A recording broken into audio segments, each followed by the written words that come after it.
सबको नमस्कार।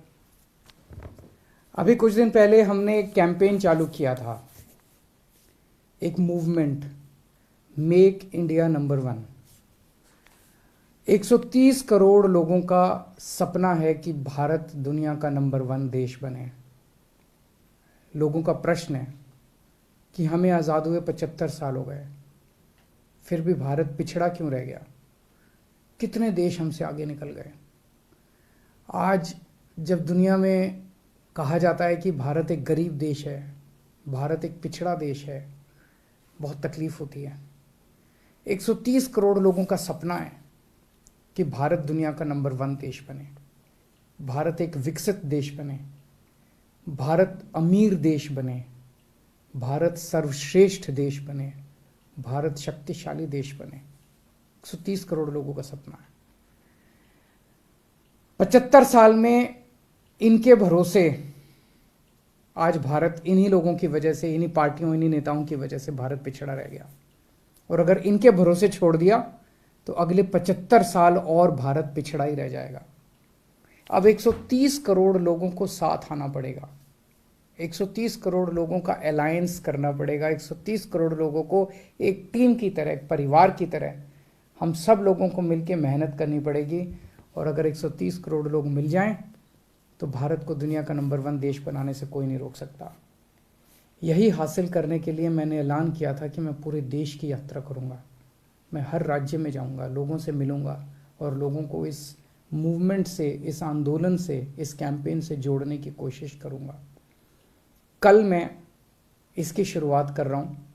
सबसे पहले मैं अपने जन्म स्थान पे जा रहा हूं, हरियाणा में, हिसार में।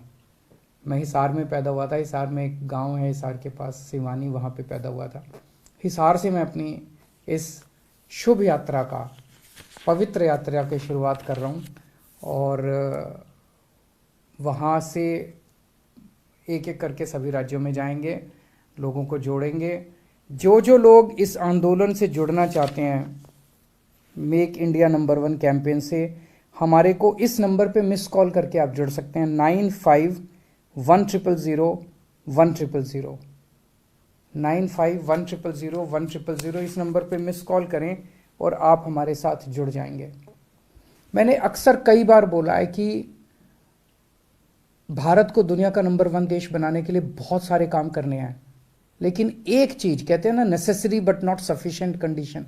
नेसेसरी कंडीशन ये है कि जब तक हमारे देश के हर बच्चे को अच्छी से अच्छी शिक्षा नहीं मिलेगी, शानदार शिक्षा नहीं मिलेगी, फर्स्ट क्लास शिक्षा नहीं मिलेगी, जैसे अमीरों के बच्चों को प्राइवेट स्कूलों में जैसी शिक्षा मिलती है, वैसी शिक्षा इस देश के हर बच्चे को, चाहे वो मिडिल क्लास का हो, चाहे वो गरीब हो, उसे अच्छी से अच्छी शिक्षा नहीं मिलेगी और फ्री में शिक्षा नहीं मिलेगी, तब तक देश आगे नहीं बढ़ सकता।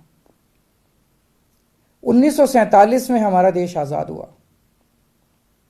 उसके बाद से हमने कई इलाकों में, एक क्षेत्रों में तरक्की तो की है, लेकिन एक जो सबसे बड़ी गलती रह गई देश आज़ाद होने के टाइम पे, जैसे ही देश आज़ाद हुआ था, हमें सबसे पहला काम ये करना था, गांव गांव के अंदर शानदार सरकारी स्कूल बनाने चाहिए थे। कोने कोने के अंदर शानदार सरकारी स्कूल बनाने चाहिए थे।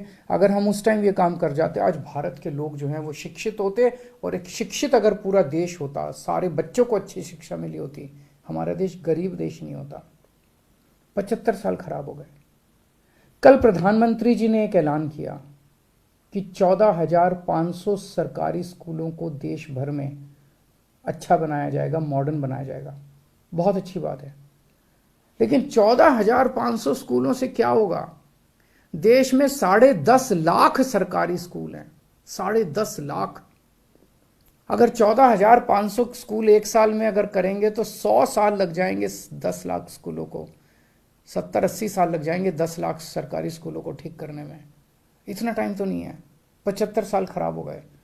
अब हमें, मेरी अपील है प्रधानमंत्री जी से, मेरी अपील है केंद्र सरकार से कि सभी राज्य सरकारों के साथ मिलके प्लान बनाया जाए, 10.5 लाख के 10.5 लाख स्कूलों को एक साथ मॉडर्न और बेस्ट क्वालिटी का बनाया जाए, एक साथ बनाया जाए, और कोशिश ये की जाए कि 5 साल के अंदर हम ये हासिल कर सकें।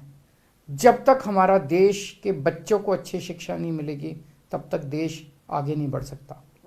आप दुनिया का कोई भी डेवलप्ड कंट्री उठा के देख लीजिए, कोई भी विकसित देश उठा के देख लीजिए, जापान है, फ्रांस है, यूरोप का कोई भी देश है, इंग्लैंड है, अमेरिका है, कनाडा है, कोई भी उठा के देख लो।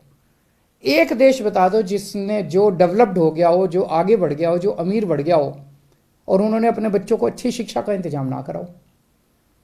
बिना अपने बच्चों को अच्छी शिक्षा दिए हम आगे नहीं बढ़ सकते। तो 14,500 स्कूल तो एक तरह से समुद्र में बूंद की तरह के हैं। 10.5 लाख सरकारी स्कूल है, इनको सबको एक साथ 5 साल के अंदर ठीक करना है अपने को। नमस्कार।